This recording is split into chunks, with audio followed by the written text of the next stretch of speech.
Do we have the little snap cut? Yeah. All right. Take 27. Hippocrates once said, "Let food be thy medicine." All right. And if anybody knows me, they know I like to eat. But you know what I like better than eating? Not eating. So I'd like to introduce my friend here. Sam, go ahead, introduce yourself. Sure, yeah. My name is Hassam. I am an old friend of Stefano's. We went to college together, like way too many years ago, probably. How many years ago? I don't mention it. Just leave it alone. Yeah.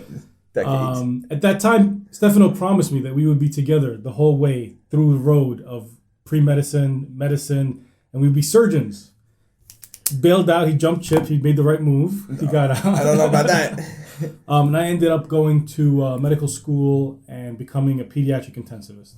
So, yeah. And I didn't go to medical school. Yeah. And I did nothing. So, we're going to go quickly into, this being a health channel. I want to talk about fasting, all right? Doctor, what is fasting? You're going to call me... So... If you're going to call me doctor, this conversation's not going to get far. All right, so you can call me Sam, because that's what you called me in college. All right, let's do that. That's still good enough for me. All right. Thank you, Sam. All right, well, let's talk about fasting. Right. This is a new thing, right? It's coming out. It's been around for forever, actually. Yeah, it's probably an old thing. It's a really old thing, but you know how old things become new again? Yeah. So this is like the new in thing. So I started March to change my lifestyle, all right? And one of the things I went into and I looked into was fasting. It really helped out. Explain to us what is fasting. This is like personal for you. This is totally personal. Yeah. And you've become like a fan of it. Total fan. I'm really. I mean, you look great. So I'm really happy. Thank you very much. I haven't seen you in a couple of years. You don't look as good as you did in college. I mean, who does? But you look good compared to pictures I saw from a couple of years ago. ago. I know. Tell me about it. So, like you said, fasting is not new at all. Mm-hmm. I mean, if you believe the stories, the history. At some point, people were kind of roaming around scrounging for food. So our nature is probably not to have like 3 meals a day plus snacks, plus a light dinner on the side. How is that normal? Plus a midnight snack, right? Yeah. Like if you think about people living, in early civilization or even before civilization, when we were walking around, you ate what you found or what you killed, and that may not have been every day. I agree. If you stumbled upon a bush with some blueberries in it, family had a feast. If you were able to capture some, animal, great, you ate for that day. But it probably was not unusual to go for a couple of days without eating. So our biology, the way our systems are built, is actually very accustomed to that. Now, as people became civilized, whether it's the ancient Egyptians or the Romans, they started building these. The Fertile Crescent, they started building civilizations. We started growing food, right? Yeah. So now you had fields with, crops, grain, pasta, bread, all that stuff. Yeah. Then we started domesticating animals. So, instead of going to find, the animal that you wanted to eat, like a deer or something, and hunt it, now you built a little cage, kept a couple of chickens, a couple of goats, and sheep, whatever was culturally appropriate, and people started having access to food. So early on, if you look at all of our traditions, wherever people come from, if you look, fasting, like you said, is actually really old. Everybody talks about fasting. It's cultural, it's religious. Every religion that you does some sort of fasting. There's some sort of fasting involved in it. Most cultures at some point have some sort of fasting. Mm-hmm. And it was always recognized as being good, either good for the soul, good for the body. There's something good about it. But then something happened over the last, in the modern era where not everywhere in the world, but definitely in our Western societies, it kind of got lost as an art. And it actually the opposite happened. Eat scheduled meals, eat as much as you can, healthy breakfast will get you through the day, a hearty lunch for the hardworking man. Yeah. Always eating, snacks in between. Yeah. Insulin spikes all day long. All day long. So and so we've lost that, and now, like you said, we're starting to rediscover it. And we're starting to say, hey, you know what? Maybe just because you want to eat, or maybe if you sort of control that, it might actually be good for you. But tell us about your experience, because you actually have firsthand experience more than I do with this. Yeah, so I tried a couple of diets. I tried calorie counting. All that stuff works for a very limited amount of time. With calorie counting, you keep dropping, and I went to 800 calories a day, which is like the safest you could do. Only went down 10 pounds, and then guess what? Your body just shuts down. It says, this What, is it. what was your goal? Why were you What- even? What like? Oh, why did you even want to do it? I started a new thing. We went into calisthenics, doing all the holds, the moves, swinging on the bars, all that kind of stuff. And my overall weight that I want to get to is 180 pounds. Okay, so That's based on your height. that's That's based like on. the ideal height for your. This is like the ideal weight for your height. That's where you got that number from.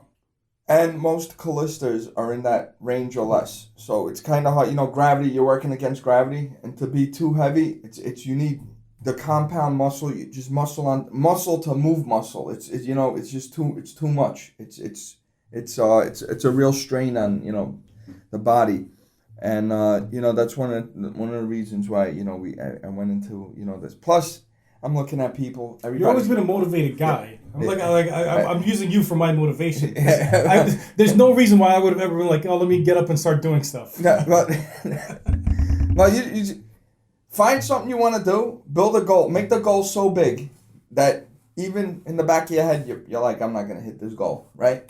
Make it gigantic, right?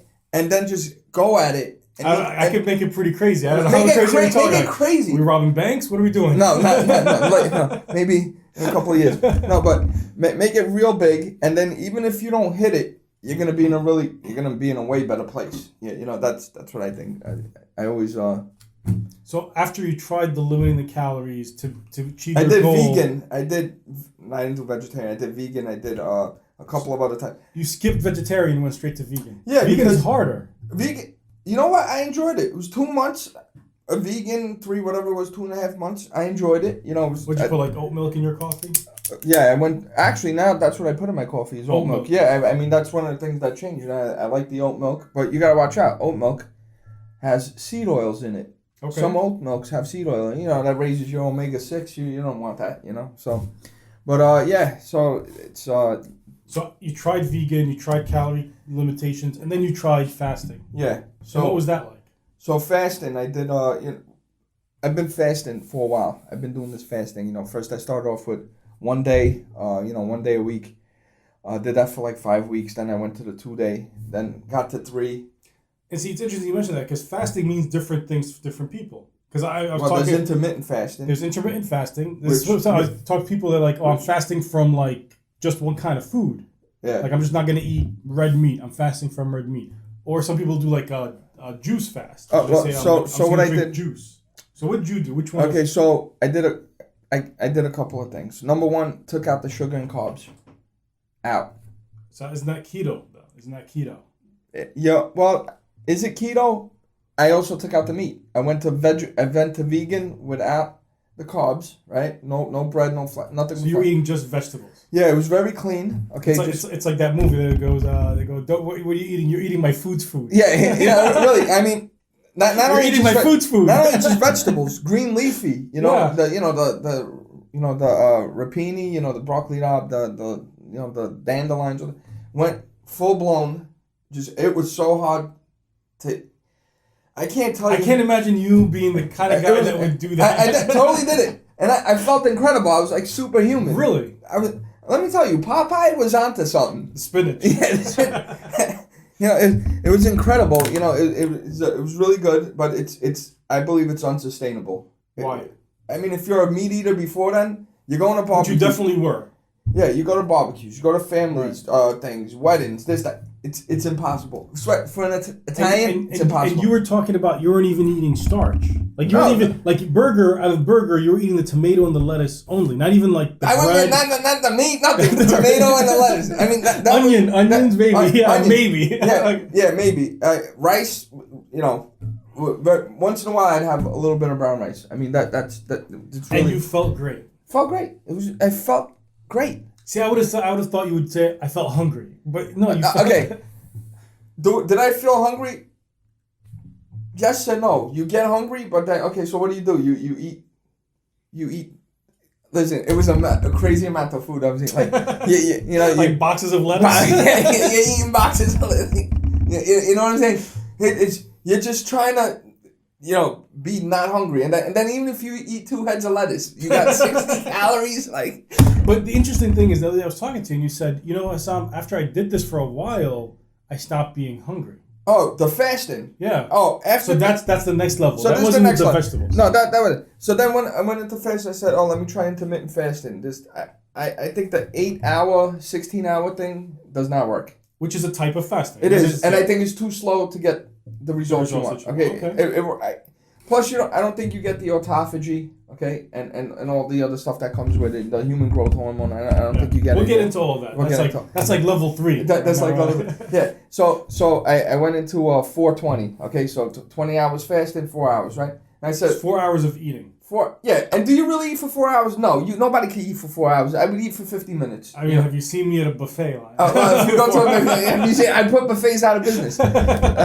So then the 24, and then I just went to straight fasting, water fast, and all you could eat or drink. I mean, there's nothing you could eat, but you could drink water, seltzer with none of the flavored seltzers, green tea, brown tea, black tea, or black coffee. No sugar. So when you first started, you did a couple of hours off every day. Yeah. Then you kind of. Then I went to a full day. Yeah. Then I just went, and then I went. When you say full day, you mean 24 hours. You don't mean full day like 8 to 5. No, full day, 24 hours. And then I went to, after progressing, I went to 5 days. Right. So now my next goal coming January is to do a 10-day fast. Oh my God. Yeah. Should I be worried? Actually, I don't know. I don't know. Are we going to be monitoring vital signs? No, I don't know. I was thinking about doing that, but I was calculating if you go by, a regular American male, yes. Right?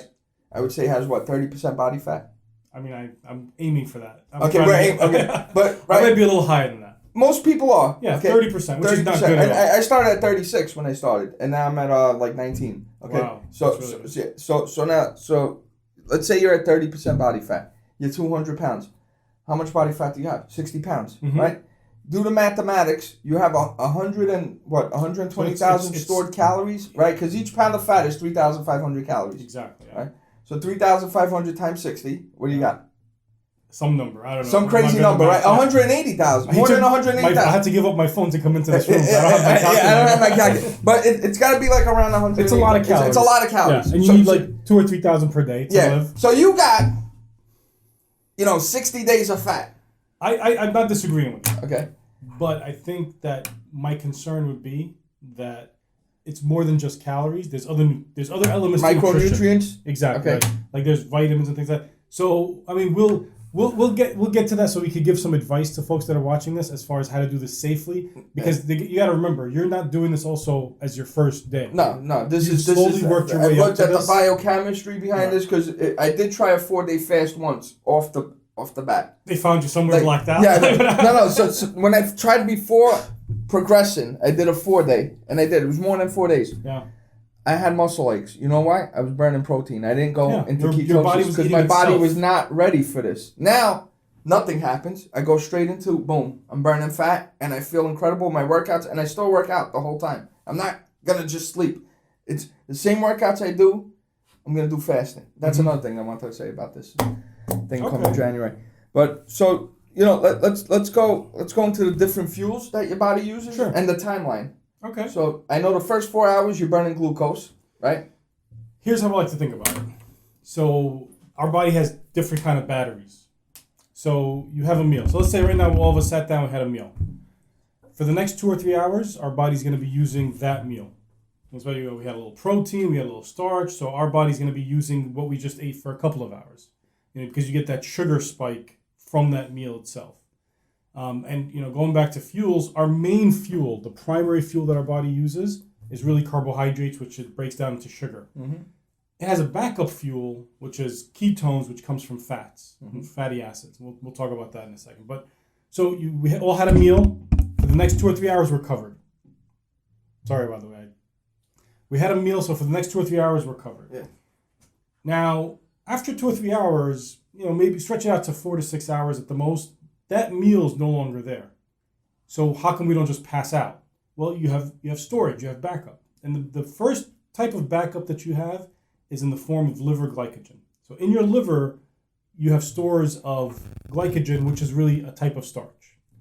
And that's what keeps you going in between meals overnight. That's why you can go to sleep and wake up without eating, and you wake up. Oh, sorry to cut you off. No, please do. Fatty liver.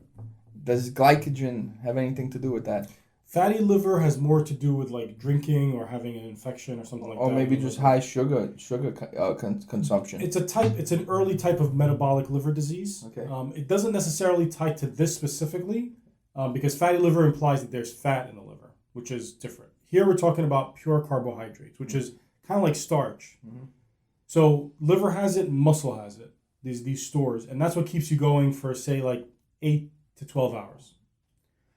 After 8 to 12 hours, you're kind of using up your glycogen, and your glycogen stores are running low. Now your body's going to say, okay, now we got to dip into the reserves.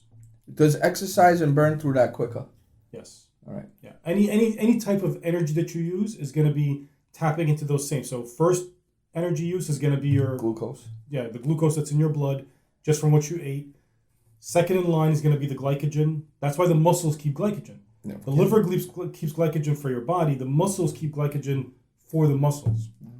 So when you exercise, you deplete that, which is why after working out, if you sort of have a meal or drink some sugar, something with sugar in it, it replenishes that glycogen in the muscle. Now, after you've gone and used up your glycogen, the next thing is really the backup. And the backup is the long-term storage. So you've kind of gone through the meal, the battery, and now you're going to backup. Now, the backup or the long-term storage is two types. The one that we would like to use is the fat. And that's the stuff that can last, that we mentioned that last 60 pounds that we're walking around with. That's all long-term. Right? Our bodies are ready to hibernate. Right? Yeah. We're ready to go from winter never comes, but we're always eating. We need to hibernate. We need to hibernate. But to get that biochemistry going, for most people, now not for you because it seems like you've gotten your body honed to be able to using that as fuel. For most people, it takes a couple of days to get that mechanism going, that biochemistry going so that they can break down their fat, turn it into ketones, and use the ketones as the fuel instead of the glucose. But before that machinery gets going, your body will use up its muscle. And that's that sort of period where before you are, especially for all of us that were on a Western diet, we're not used to going for long periods without eating. We're not used, our bodies, we have all this amazing machinery, biochemical machinery that can break down this fat. We never give our bodies a chance to use it. So because that machinery is not used and hasn't gotten ramped up yet, our body resorts to breaking down muscle, proteins, because you could take a protein and you can convert that into glucose. You do that for 2 or 3 days until the biochemistry gets going for the fats. Once that gets going, you could burn fats as long as you have, like you mentioned, like each pound is about 3,500 calories, and those 3,500 calories, if you have 10 pounds, and a lot of us have way more than 10 pounds, if you say I'm using 3,000 calories a day, that's 10 days of fuel right there. The interesting thing, and then I'll let you get back to the next question, is it's interesting when you burn that fuel, that weight that we all have, you have to exhale it. You have to breathe it out. It gets burned. You breathe in oxygen. It burns the fat like a furnace. Oxidizes it, exactly. And then you exhale that fat. Yeah. So that's how you get rid of fat. You exhale it. Yeah. Like people are like, oh, I'm gonna sweat it out. No, it's exhaled out. Yeah. That's why it takes a little long. Yeah. It's like, I have to exhale like 60 pounds. Yeah, you're gonna be breathing for a while. So does that answer your question as far as the fuels and how? Yes. Yeah. No. Great. All right. Now, what is autophagy? So, autophagy is a kind of a common term that people say. If we just look at the words auto, meaning in this case not automatic, but really self-eating, and phagy meaning to consume or to eat. Mm-hmm. So our biochemistry, basically, the biochemistry that deals with the metabolism, has 2 gears. We're either, and this is where the anabolic comes from, we're either in anabolic mode or catabolic mode. Anabolic mode, we're building up. That's why back in the day people would take anabolic steroids to help them beef up, right? And if you're using insulin all the time, you can't go into catabolic. You're always building up. You're always storing energy. That's exactly right. And the way, so we have 2 gears. We're either in anabolic mode or catabolic mode. And the way that the body switches between these 2 modes is with the use of hormones. And the hormones that do this, insulin is one, and insulin is... Well, I'm sorry, not ghrelin. I'm not going to get into that. But ghrelin is a hormone that signals gets you hungry. Yeah. But insulin is going to be the one that's going to put you in anabolic mode, right? And then catabolic mode is another one called glucagon. Mm-hmm.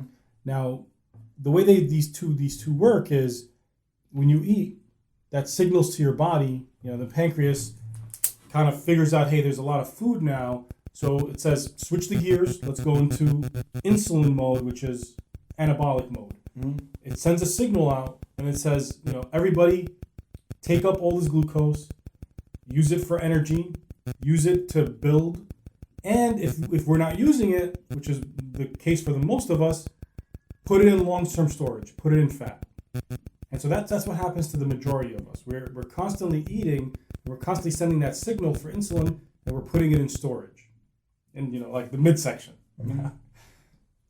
When you're not eating and your blood sugar is low, then the body switches gears again and says, okay, release glucagon, which is kind of nice because it's the glucose is gone. Mm-hmm. The glucose is gone, releases glucagon, which tells the system, okay, now we need to start breaking down some of the storage to make use of it because there is no available thing. Our society in general, like the criticism you made for our society, we eat so much and we're constantly eating that the gear is always in insulin. We never switch it. I want to tell you something. Just this week, because of the holidays, I said, let me eat like a normal person eats.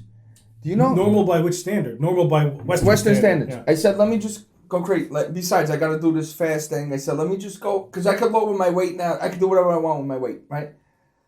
Let me tell you something. So you switched into the insulin gear for a couple of days. Do you know that we eat for like 12 hours a day? Yeah. I'm not kidding. It's like a job. I couldn't stop eating.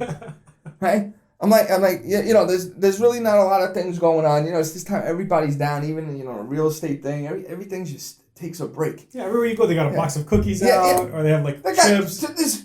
What are we doing? I can't believe what I did yesterday. I started at 11, right? And I didn't end until 11. My wife, let's watch. How'd you feel though after it? Horrible. I had to go out last night. I had to go out for a jog at 1 a.m. I was jogging this morning. You know what I'm saying? Just to burn off and get my mind back, because I've been doing this 4 days now of this. Eating normal. It's the reverse fast. The reverse 4 days of reverse fast. Reverse fast. and I it was like a 12-pound gain. You know what I'm saying? I mean, mostly water weight. Yeah, and this is what people are doing. This is crazy. The cycle feeds itself too, because I'm very happy with the fact that you mentioned that how you felt. That's why I asked you, because insulin and insulin-like growth factors and all these kind of hormones that exist in that gear, in that pathway where you switch the body from, catabolic mode to anabolic mode. When you switch there, it's not just, we're going to store. It also makes you want to rest, right? It also kind of shuts the brain down a little bit. So I'm sure you felt this when you were fasting. You probably had so much energy and you were sharp. And your sense of smell was like you smelled things. I was in a fog. Yeah, and then you what you kind of did is you told your body, hey, we've met our goals, right? We don't have to go and hunt that bear or whatever it is you're gonna eat. That we don't have to forage. We don't have to travel. Yeah. We've met our goal. We killed the animal or whatever it is that were. Harvested the soy for our vegetarian friends or vegan friends. Yeah. And now it's time to rest. Yeah. Shut the brain off, shut the senses off, and just chill out, relax. Yeah. And we spend 11 hours a day doing that, or 12 hours a day doing that. I couldn't believe it yesterday. I said, I watched. I said, let me just watch. What do we do? Like, when do I really want to stop? 11 to 11. It was crazy. It's not a good feeling, right? Yeah. Especially when you've tasted the alternative. Yeah, Especially when you've seen I was like, what the hell am I doing? Because most of us don't even know. Most of us think it's normal. Yeah. Like you just feel tired all day and hungry all day. No, I can't believe eating more makes you more tired and hungrier. And more hungry, yeah. It's crazy. Absolutely. Yeah, your body just your body loves to store. Yeah. But like you mentioned with the autophagy, right? Yeah.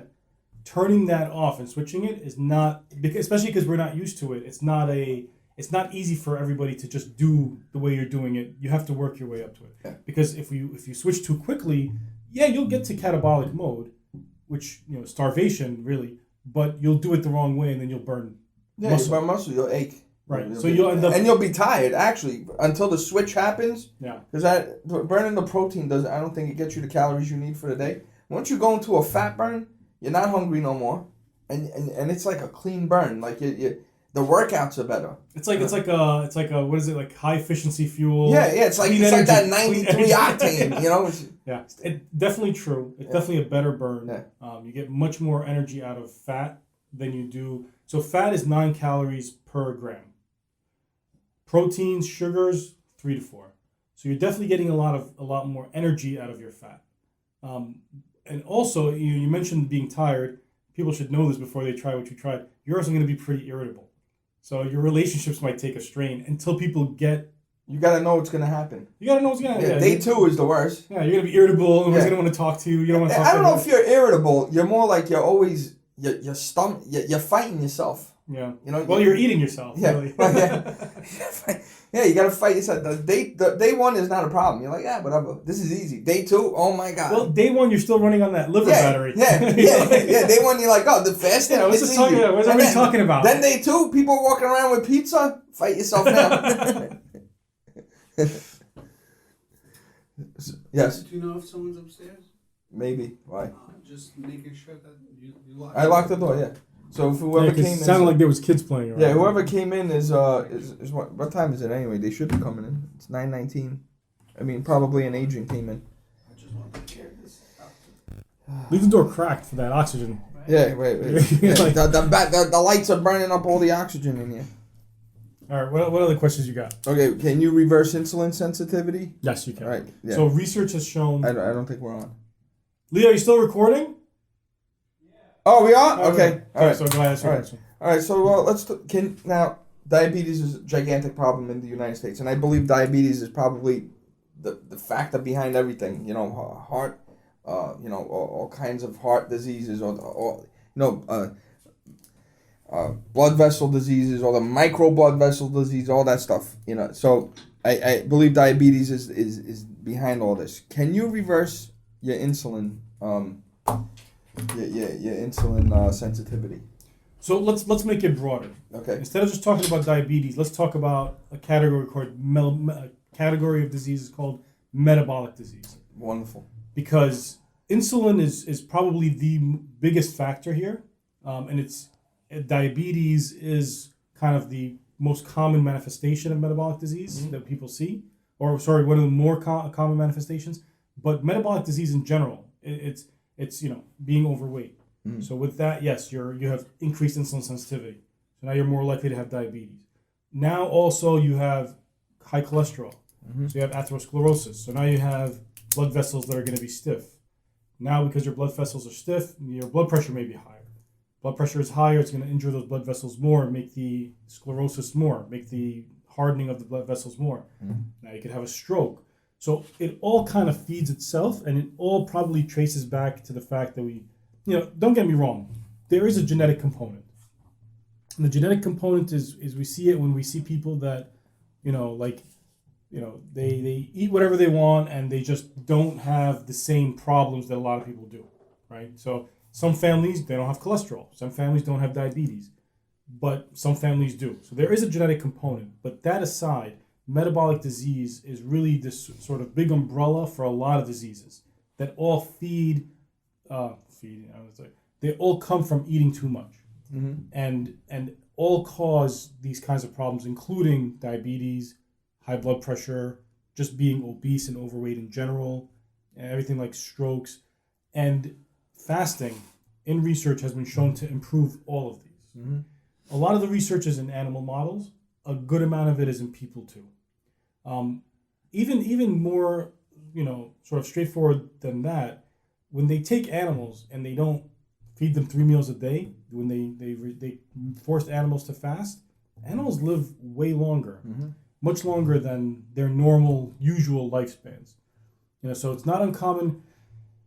Some of the research I looked at in preparing for this, for mice, where they take mice and they don't feed them the usual amount, they restrict the amounts of feed, and they live 4 or 5 times longer than mice normally do. Not 4 or 5 times longer, 80% longer than the other mice that ate so much. There are people around the world today who fast as part of their culture. So people who live on the island of Okinawa, they restrict their diets, and it's part of their culture. That's just how they do. And again, they don't have these metabolic diseases, metabolic problems. And on the other hand, you look at populations for example, the Native American population here, when they were exposed to the Western diet, they did not have these problems beforehand. And when they were exposed to the Western diet, now they all of a sudden have all these diseases. So it really makes it very clear that our diet affects and causes a lot of these diseases. And more importantly, that stopping this diet and really controlling it reverses a lot of it. I agree. Wow, this is good stuff. This is really good stuff. It's motivating. Yeah. No, definitely. What I wanted to But go I think the biggest motivator is seeing people who actually did it. Because, like, I can talk. And, like, even me, myself, I know this stuff. So, like, using a real example, like, I know this stuff. Yeah. I mean, there's doctors that know you shouldn't smoke. And right, they smoke. You know? So knowing this stuff is one thing, but actually seeing somebody that I know doing it is a lot more motivating than just reading about it. It's great. It's wonderful. You got to give it a shot. All right. Now, I wanted to get into, certain types of fats, other things with diabetes. Well, since, you know what? We're still on diabetes. Let's talk about what is called type 3 diabetes. the combination. So tell me what you know about okay, type 3. They're calling Alzheimer's type 3 diabetes because of, the sugar deposits, I guess it leaves in your brain. Yeah. So just to be clear for everybody, so we're on the same page. So type 1 is the autoimmune diabetes. That's the one that children get. Yeah. Or people get as children. Yes. And that has nothing to do with eating. Mm-hmm. That has to do with the immune system. Type 2 is the common one that people get because of resistance. You burn out your pancreas. You burn out your pancreas because it's trying to keep up with you. And I just to note on that, I believe you're diabetic before you know you're diabetic. For sure. I mean, at least 10 years. You've been working on this. Yes. Yeah, this is a project. This is a project. You didn't just you didn't wake up, you got diabetes. No, you've been working on this. Yeah. And this is why I believe fasting is very important. Yeah. Even if you do it twice a year, for 3 days, I think it helps out a lot. But let's talk about type, So when we say type 3 diabetes, so first of all, just for everybody, it's not an official term. I know. Now there are a lot of diseases that people are tying to this kind of same metabolic syndrome, and people kind of use these terms. So some people say type 2 diabetes, Alzheimer's. I've heard people saying it for certain types of cancers also, and I've heard people saying it for something we called Flatbush diabetes, which is, it's a Brooklyn thing, but it's basically just being so unhealthy that you have all these other problems, blood pressure and the diabetes, and just in general, your health is degrading. The component you're talking about with Alzheimer's, there are research papers out there that suggest that there is a link between overeating or not sort of having a healthy lifestyle with eating and the development of Alzheimer's disease. There are papers that show that there is an improvement in animals when they restrict that. Now, what Alzheimer's disease, the proteins that collect in the brain are not themselves sugar. They're a type of protein, but there seems to be a suggestion in the literature that overeating or eating sort of continuously probably contributes to that.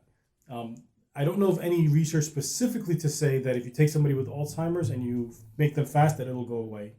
I've seen nothing like that. It's too early. Or too late, maybe. If they've already had Alzheimer's, it's probably too late. And should have started earlier. I mean, insulin sensitivity is reversible. So insulin sensitivity is. Yeah. So. But that has to do with the fact that the fat cells themselves, just having a lot of fat, makes you resistant to insulin. So when you decrease the fat, your sensitivity comes back. But here you have a protein that's kind of like gunking up the neurons, and clearing that probably doesn't work the same way. If there's an effect, it'll probably be that you prevent it from happening. That you, through fasting or controlling the diet, eating healthier foods and not eating so much, that you prevent those proteins from accumulating there. Mm-hmm. It's probably what, if there's going to be an effect, it'll probably be like that. But we'll see. I think the literature is still kind of working on that one. And I hope we get to it quickly because, I mean, just it's rampant, these metabolic syndrome. Yeah, I mean, So now, one of the other things I wanted to talk about is, do we have the food pyramid upside down? Yeah, that's is it what's bad, sugar or fat? Yeah, so it's one of those things that people have said recently. I mean, people who say that, they're really usually advocating for something like the Atkins diet, or they're advocating for the ketone I'm not advocating diet. for anything. I mean, I like, my ideal diet is highly plant-based with a little bit of meat, protein, fish, whatever you want to use. Yeah. Like more of a Mediterranean diet. A little bit of cheese, You need all these things. I mean, they're there, Put right? a little olive oil on there. Yeah, and you're definitely good. a lot of olive oil, but yeah. Here's my take on it. I think before we say if the pyramid is right side up or upside down, we have to say, is having a food pyramid really kind of... We don't need a food pyramid. I'm tired of these food pyramids. Right. I don't need the government to tell me So how to eat. I mean, if we look at people around, I mean, there are people around the world. For example, if you go to the extreme north, right, they don't have a lot of pasta and bread up there, right? They're eating like straight blubber, seal, whatever, whale, all their life, reindeer, and they're doing fine. Great. Yeah. And then you have other populations, that are eating just coconut and this is it. Yeah, and then there that's are all starch. There are people who eat fat and starch. Yeah, I mean here in the United States and in the Western world in general, we have a big access to like meats. Yeah, and I think our worst part is processed food. Processed food's not helping. I don't think meat is the worst thing in the world. Yeah, I think it's if it came out of a can, if it came out of a box or you froze it. But I think anything natural. I mean, I don't know how natural our cows are today, but anything natural, I guess it's going to be better. It's going to be better than I mean, even if you don't know what specifically is wrong, but you're putting things into the system.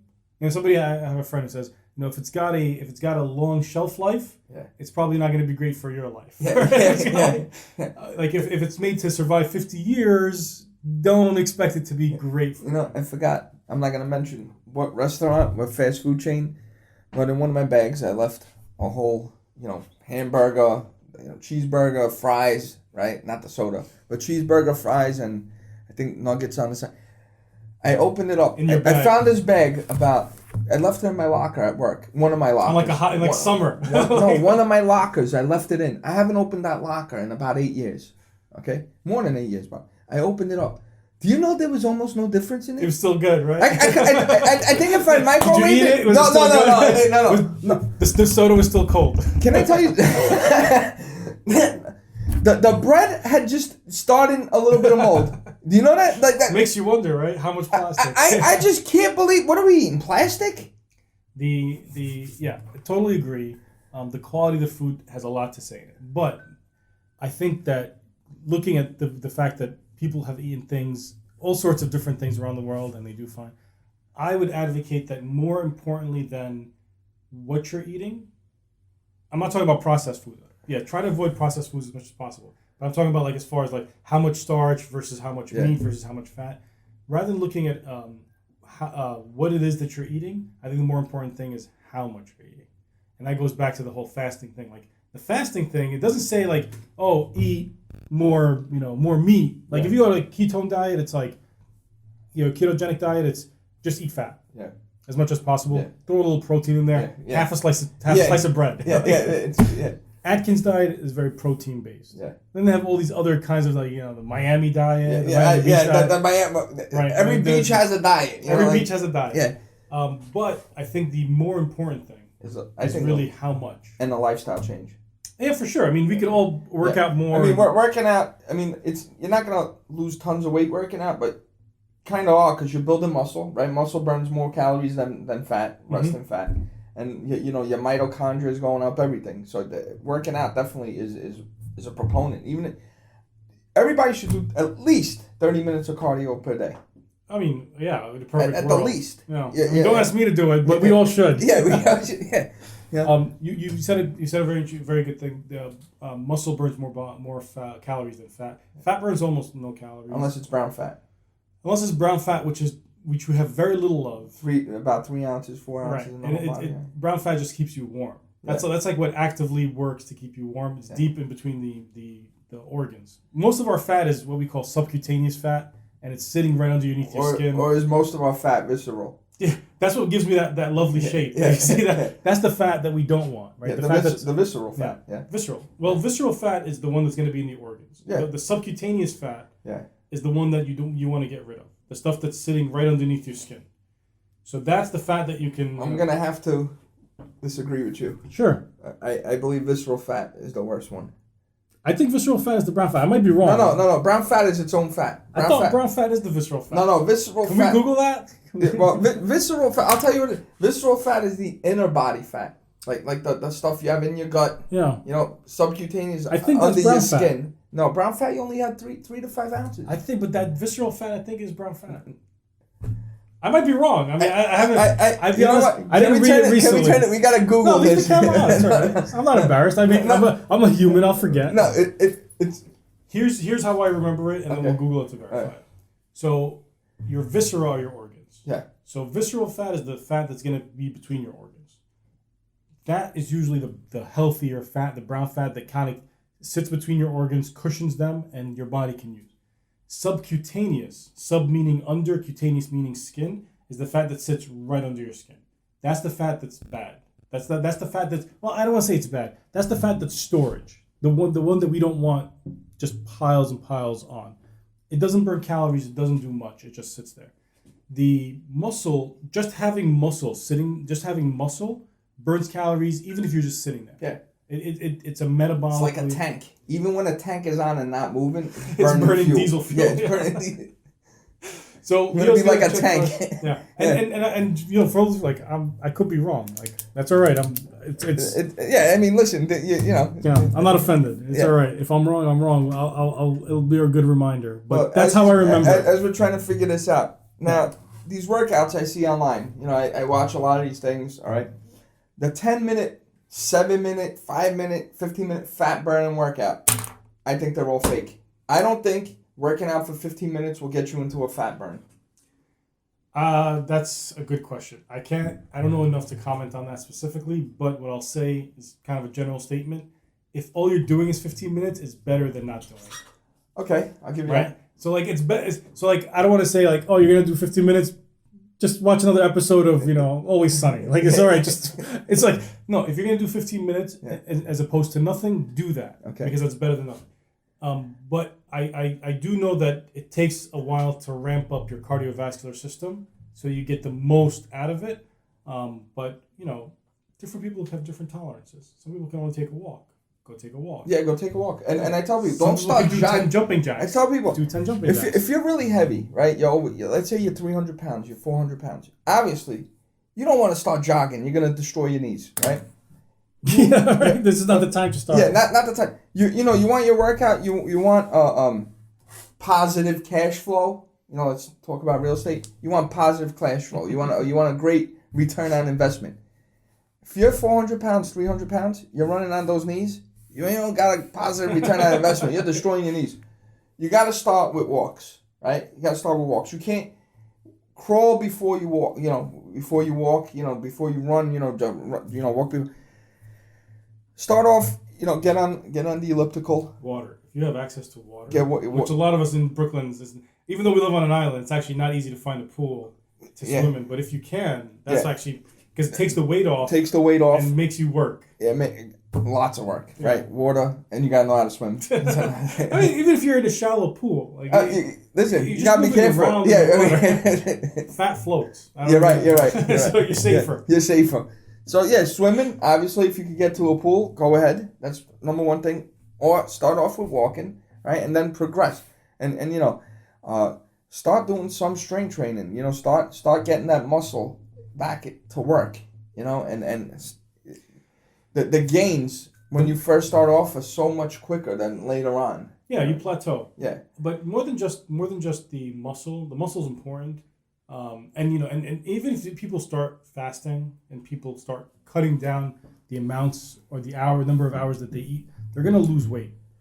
But at the end of the day, the goal is not just to lose weight. That's great. To get healthy. It's to get healthy, right? And so losing weight is a good first step. Getting the muscles up is a good second step. Eventually, you want your heart and your lungs and your blood vessels. You want those to be strong because that's like the engine. Now you got the engine and the transmission right there. You want that to be there for you for the next 40, 50, 60 years. Yeah, definitely. And like I say, weight loss is just a byproduct.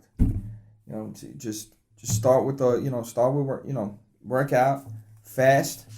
You got, there you go. You got your, you have your your recipe for success right there. Just control your diet. Did we get the thing on the fat? Yeah, the subcutaneous fat is found directly under the skin. It's measured using folding calipers Okay. and estimated. All right. What's the visceral fat? Let's go. The visceral fat is the deep fat that wraps around the inner organs and spells trouble for your health. Oh, look at that. Okay. All right. It's but they say the stomach is both. Yeah, it's got both. You Yeah, got the both, subcutaneous but- on top of the visceral fat. Like that. All right. All right, I want my money back now. Yeah. Yeah, but like I said earlier, Stefano, hearing about it is one thing. Yeah. I don't think that we're telling anybody something that they haven't heard. Let's be honest, right? No. Most people have at least heard, hey, exercise is good. Yeah.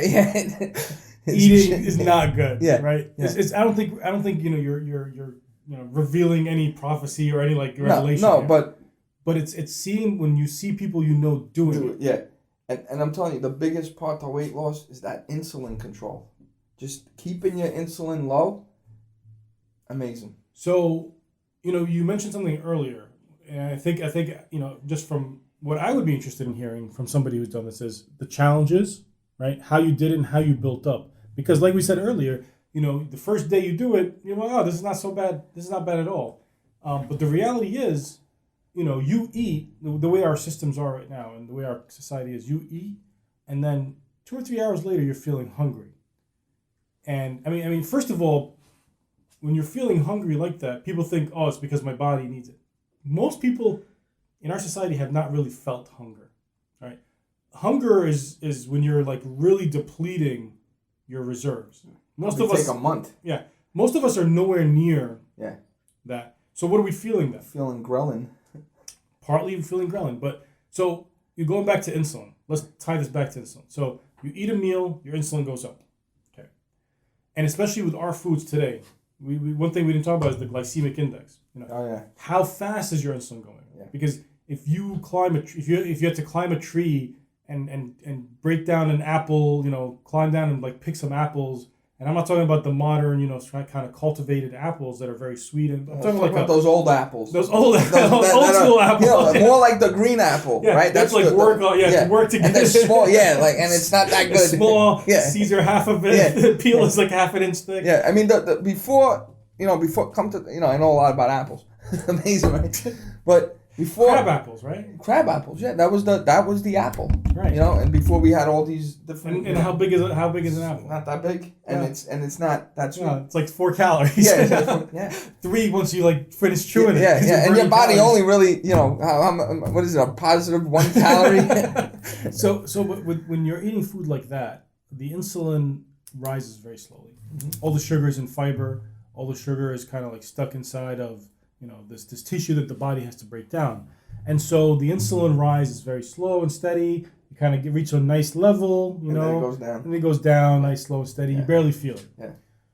These days, you go, you pick up a donut. Oh, forget about it. It's like the insulin's starting at 0, and you put that donut in your, and it's shoots up. up. It's like a Lamborghini taking off. Yeah. Your insulin shoots up. Yeah. And you get tons of insulin because your body's like, whoa, we just got the hell so much, all this sugar, and your body's like, this guy just eat a box of crab apples, what's going on? Yeah. So your body's preparing to break down all this sugar that it's expecting to come because it's expecting that slow rise, but at a high number, so tons of insulin is produced. Yeah.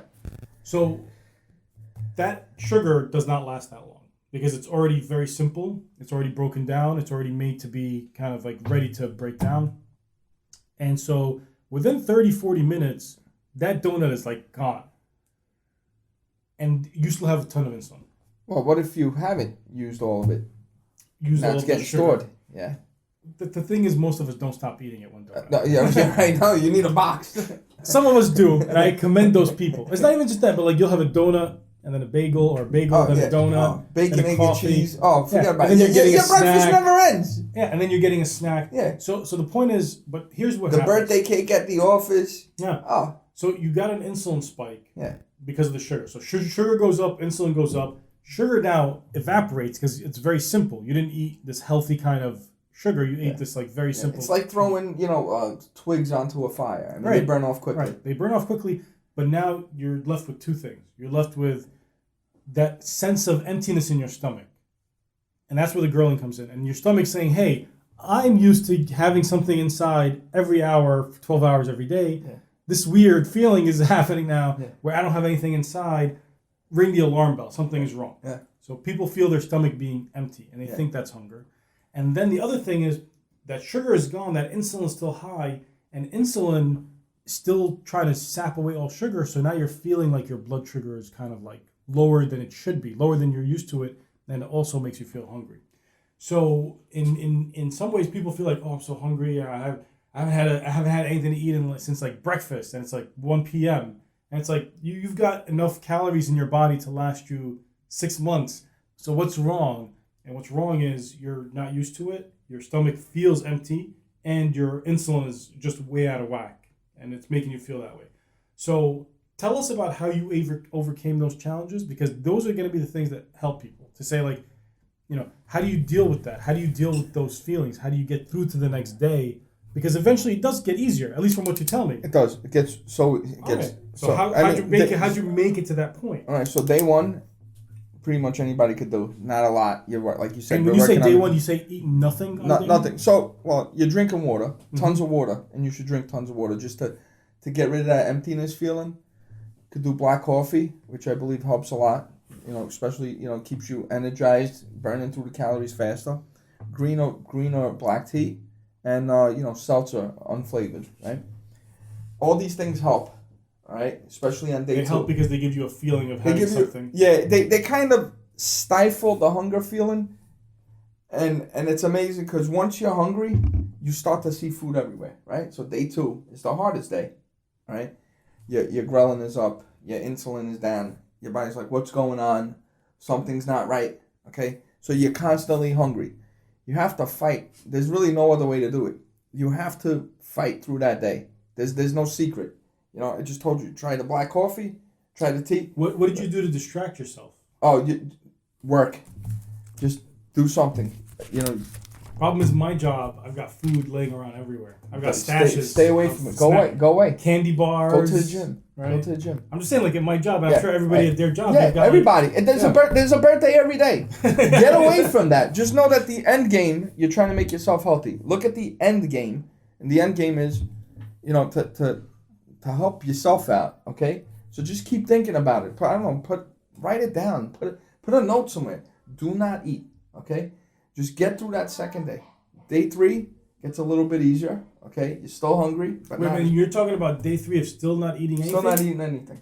That sounds kind of like a lot to do it for the first time. Well, we're talking about a long term. You're talking about what you've developed. But how did you start? When you started, you did like one day at a time, right? We did, 1 day at a time for about 5 weeks, right? You choose a Monday. Choose a day that, maybe you're home Sunday. Choose a Sunday. You could go to the park. I don't know. Keep yourself busy. Stay away from food. Walk around the park. Go. I don't know. Go somewhere. Right. Stay away from food. So do every Sunday. Do 5 Sundays. Right. Then go to a 2-day fast. Now you're gonna be like, wow. Now you're starting to really fast. Right. Do that for another month. Even the whole day. I mean, you mentioned earlier some people do like 20 and 4. Okay, so 16 they do. And 8. Yeah, they do 6. Okay, so some people may need to. But some people say like, I can't even go 6 hours without eating something. You can. Like, there are people out there. You have to do it. So how do they build up to that? So like you start with an 18 and 6, or you start even. And you can use your sleeping time as part of that. Of course, so you're fasting during sleeping. So if that's the easiest thing for you to do, because you're sleeping. Go to sleep at 10. You wake up 8.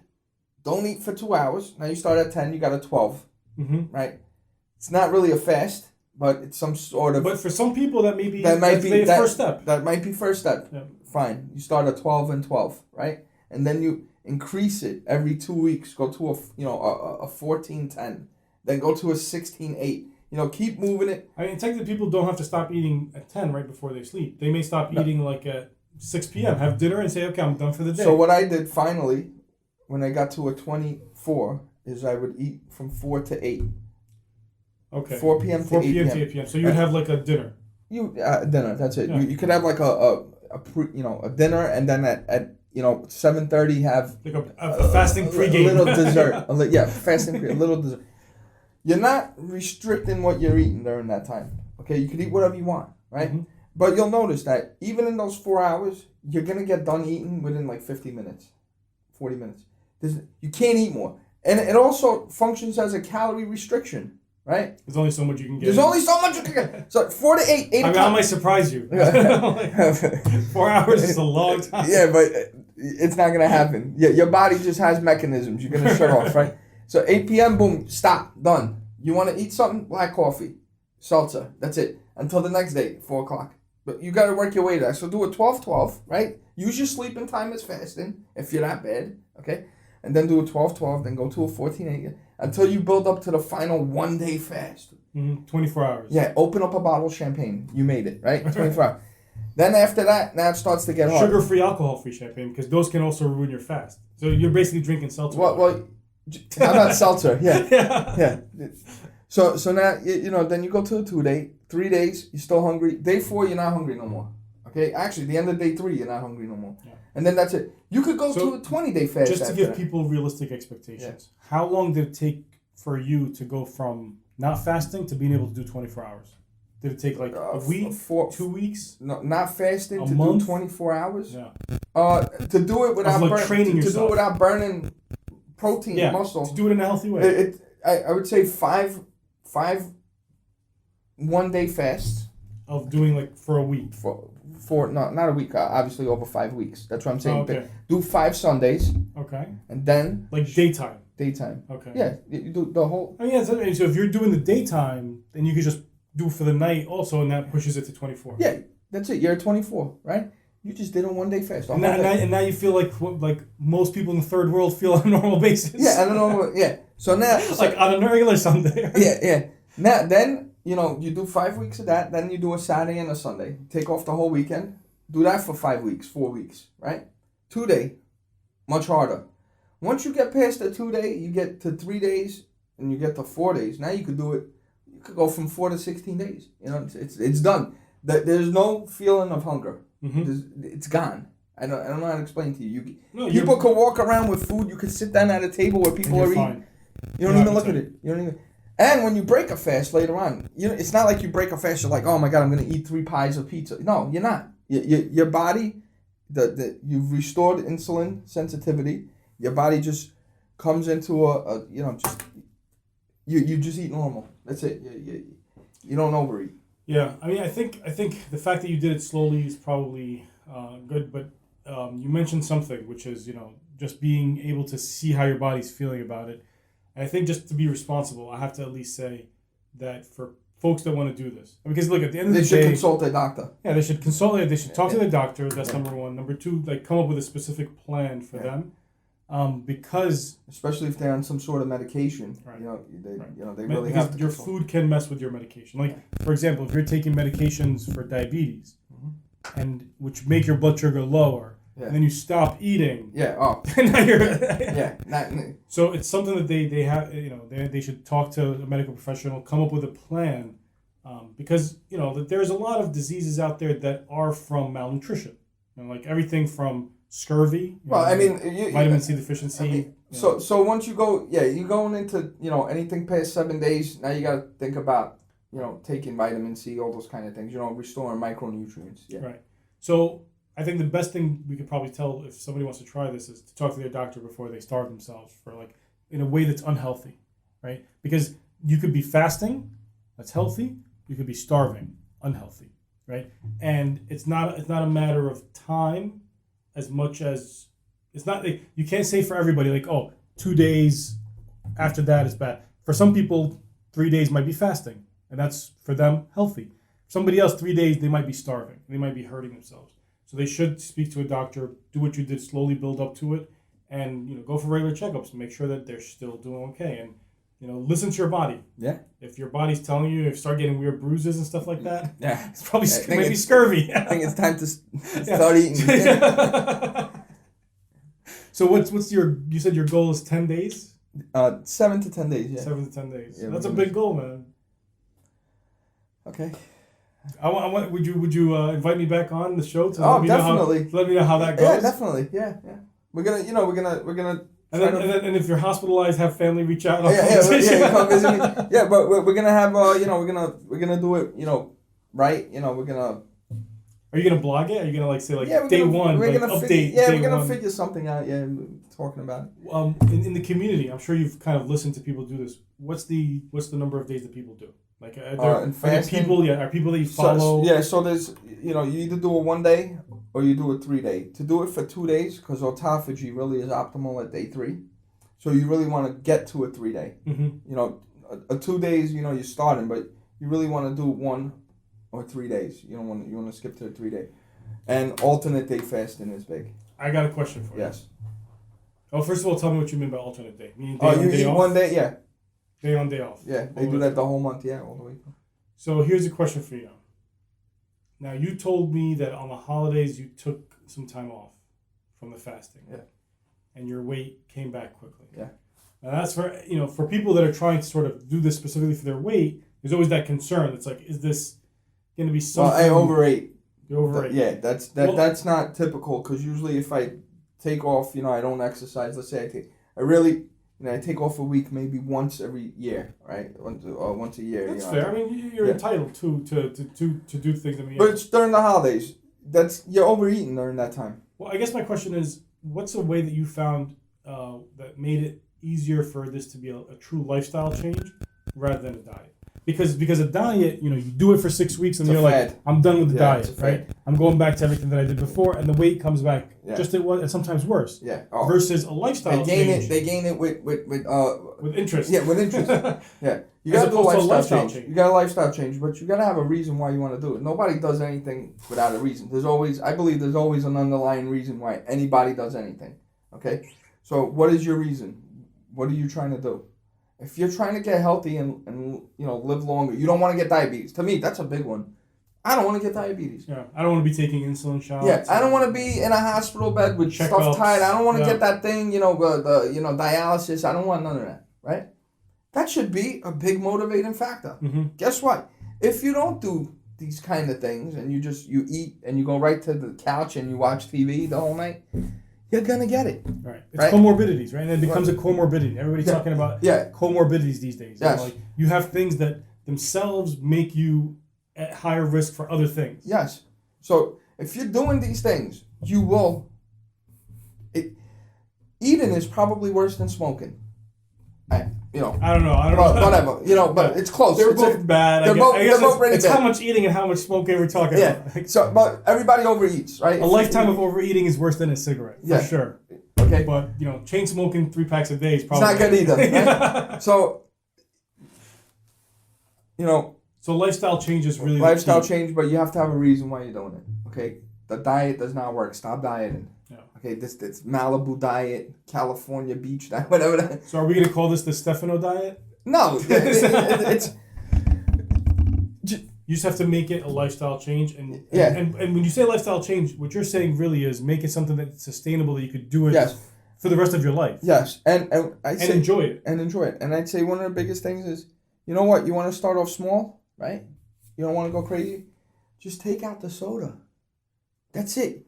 To me, a can of soda is a can of fat, right? Because the fructose, your body can't use it. It has to turn it into fat. It's a lot of calories. And it has to turn it into fat to use it. Actually, we could probably do the math. Like a can of soda is 200 calories probably? I think it's more. So how many cans of soda will give you a pound of fat? You could do the math on it. You could do the it's doable. It's doable. So about 10 cans of soda is 2,000 calories. That's almost halfway to a pound. More than halfway. Yeah. So 20 cans of soda, you're over a pound of fat. Yeah, and that's fructose. That's straight fructose. Well, is it straight insulin? Because it's the body. Yeah, there's an insulin spike because of the fructose. Yeah, that's what I meant. That's what I meant. It's straight. Yeah. But your body can't use that fructose. Okay, it has to get turned into fat first. It's got a pathway to use it, but chances are that people that are taking that much fructose, they're taking a surplus. Don't get me wrong. If you're fasting for 10 days, trekking across the Sahara Desert, and your source of calories is 200 calories of fructose, you're fine. Use the fructose. your body will use it as energy, and you'll make it another day. Yes, yes. But I think most people will drink the 200 calories of fructose plus 2 Big Macs. Yeah. Plus French fries. large French and fries. everything's got to be extra large. Right? Apple pie. Apple pie. You got to get that. The Right. milkshake. Oh, forget about the milkshake. And that's before the milkshake. So then The those milkshake is like, fructose- it's like, how many calories? It's crazy. yeah, right? it's 700 calories. Yeah. It's like you feed a small village. And remember coffee when we were young? Like, Yeah. you got a coffee at the bodega, right? Extra cream, 7 Right. sugars. Now, a coffee is like a meal. I It's see like some of extra these cream, calories. 7 I'm like, 1,200 calories? How'd you pack that into this?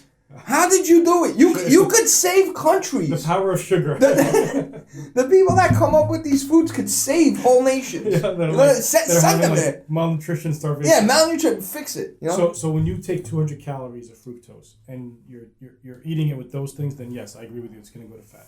But your body does have the ability to just use fructose immediately for energy. It can convert it through the glycolysis pathway, if I remember correctly. We'll double check. Can you look that up for us? Just look at glycolysis. I mean, I'm almost Fructose positive fructose has to go to the liver What? to be metabolized. Oh yeah, metabolized for sure. Yes. Yeah. But I'm not sure that it needs to go through the fat. Okay. Well, I mean, if you have it right there and then, it still has to go through the liver, and then get burnt off. Yeah. But Leo's looking it up for us. yeah, he's a fact checker. checker. Yeah. All right. So These are Snopes. thank you for coming on. It was good catching up. Yeah, it was great. Are you ever going to invite me again? Or are we Of done? course, of course. Yeah. Never coming back. You're a resident doctor. By the way, take everything I say with a grain of salt. You see, sometimes I forget stuff too, like the fat thing, and always run it by your own doctor for your own situation. Yes. I know people call me up later being like, I did what you told me. Yeah, and It didn't I work died. out. I grew an extra arm from my neck. Yeah. It was good seeing you, All right, Stefano. you too. Thank you. It was good All right, being it's a here. pleasure. All right. Thank you.